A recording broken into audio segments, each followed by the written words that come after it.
लखनऊ से बड़ी खबर है, जहां आईएसआई मॉड्यूल पर सूत्रों के हवाले से बड़ी खबर ये है।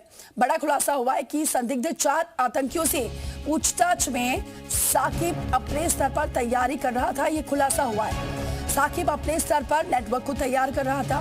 टेलीग्राम पर 1 दर्जन से ज्यादा ग्रुप बनाए थे और इन ग्रुप में लोगों को जोड़ रहा था साकिब, और ग्रुप में पोस्ट करता था भड़काऊ वीडियो। कट्टरपंथी सोच के लोग ग्रुप में जुड़ जाते थे और आसपास के राज्यों के लोग भी ग्रुप में शामिल थे, जिसमें दिल्ली, हरियाणा, मुंबई में ये बड़ा नेटवर्क था। ग्रुप में सैकड़ों लोगों के जुड़ने का भी खुलासा है और साकिब कई असला तस्करों के संपर्क में भी था। पंजाब की कई तस्करों से साकिब का संपर्क था और असले खरीदने की तैयारी भी कर रहा था साकिब। फायरिंग की प्रैक्टिस करता था साकिब, ये भी सूत्र में बता रहे हैं, और असला तस्करों की जानकारी भी जुटा रहा था एटीएस बता रही है। और दुबई में बैठे आकिब के संपर्क में थे तस्कर।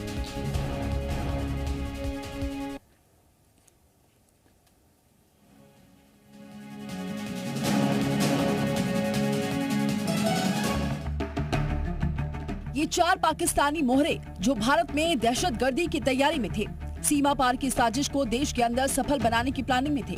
अपने नापाक मंसूबों को ये अंजाम दे पाते उससे पहले योगी फोर्स ने इनकी आतंकी कुंडली खोल दी।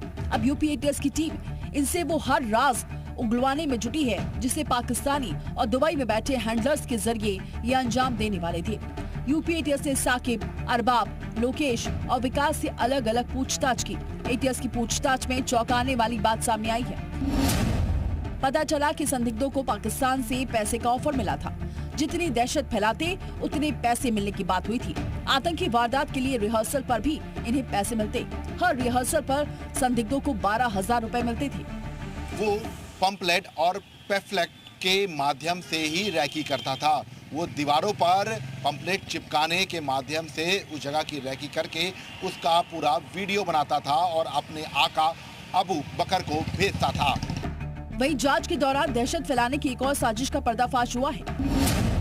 साकिब और आकिब के मोबाइल की जांच में केमिकल बम बनाने के तरीकों को सर्च किया गया था। आतंकी साजिश का पर्दाफाश ना हो, इसके लिए संदिग्धों ने 2 तरीके अपनाए। सुरक्षित बातचीत के लिए सिग्नल ऐप का इस्तेमाल किया, फाइल्स भेजने के लिए इंस्टाग्राम का सहारा लिया। पाकिस्तान की साजिश में शामिल ये संदिग्ध वो हर तरकीब अपना रहे थे जो पकड़ में न आए, लेकिन सुरक्षा एजेंसियों की नजर से इनकी आतंकी हरकत छिप ना पाई। लखनऊ से जी मीडिया के लिए विशाल रघुवंशी की रिपोर्ट। तो ये खुलासे हो रहे हैं। अब सीधे रुक कर लेते हैं, तुषार श्रीवास्तव हमारे साथ जुड़ चुके हैं, हमारे सहयोगी। तुषार, तमाम खुलासे हो रहे हैं, कैसे ये लोगों को जोड़ रहे थे, कितने पैसे मिलते थे, और सबसे बड़ी बात है अभी और खुलासे होने बाकी हैं कि कहां के लोग शामिल हैं इसमें।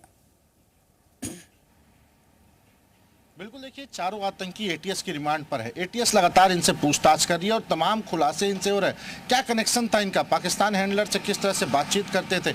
अभी इनके मोबाइल फ़ोन का जब डेटा सर्च किया गया तो तमाम खुलासे ये हुए। यूट्यूब पर ये केमिकल बम बनाने, टाइम बम बनाने को भी सर्च करके देख रहे थे कि किस तरह से बनाया जाता है।